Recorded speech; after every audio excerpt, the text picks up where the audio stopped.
It is vital to know the players you should be stashing on your bench for a rainy day, whether that's your starters' bye weeks or a random injury that unfortunately happens. In this video, I'm going to be giving you guys a list of the players you should be holding on and stashing on your bench and not trading away if they put up a dud the first couple weeks. First off, let's just address the elephant in the room. I got my trophy back there, but it's time to get you guys yours.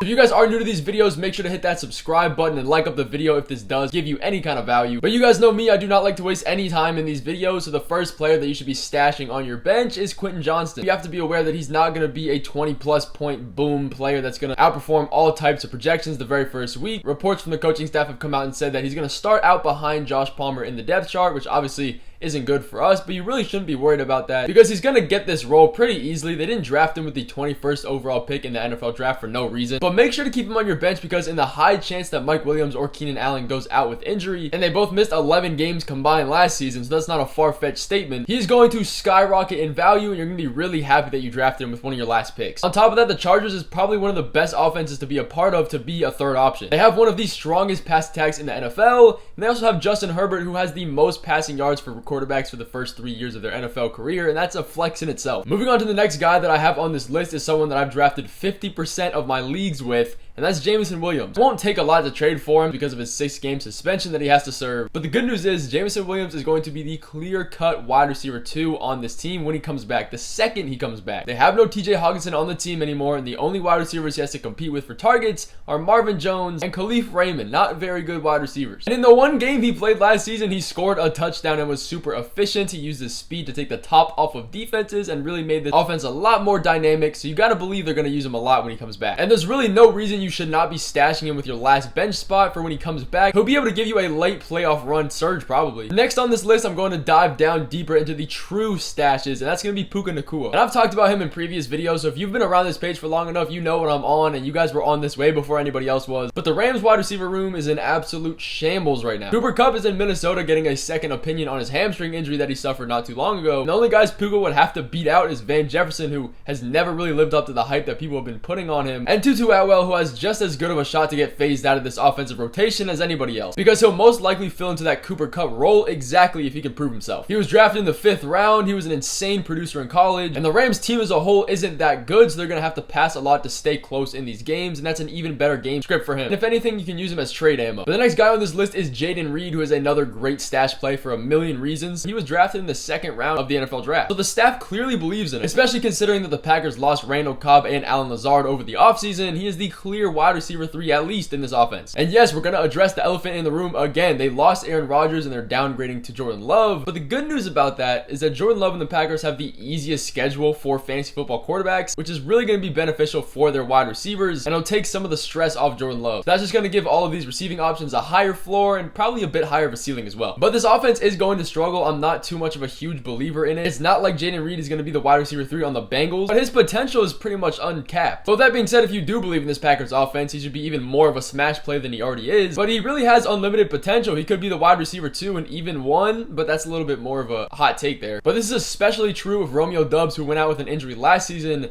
and is now dealing with a hamstring injury. If he were to miss some weeks, that could be really good for Jayden Reed for multiple reasons. But the next player, or players I guess, is the Dallas backfield, and I love stashing these guys or taking a shot on them in general. First of all, the Cowboys cut Malik Davis, who everybody was telling me he's going to be the backup, but if you've been on this page long enough, again, you know that I've been talking about Deuce Vaughn for the longest time, and we were getting him when he was going at ADP 900. And at the moment, the option for the number 2 back in this backfield is between Rico Dowdle and Deuce Vaughn. And we all know this is an offense you want to buy into. We saw how good Zeke was and Pollard were together. And it's not a far-fetched statement that the Cowboys are going to want to introduce a second running back. I mean, I really don't think they're going to give him Nick Chubb level workhorse opportunities. Will these backups have a startable role in fantasy? Probably not, most likely not. That's why they're a stash, just in case something were to happen to Tony Pollard. He just came off a huge injury. Maybe they want to work him in slower. Either of these guys could be a really good supplemental piece, and if I'm being honest, I don't really know which one's going to be the true backup at the moment, but you can take a shot at either one of them. But that is going to close off this video of the top stash players you need to have on your bench. You can use them as trade ammo. You might be able to start them at one point. If you guys enjoyed this video, make sure to hit that like button, and I will see you guys in the next one.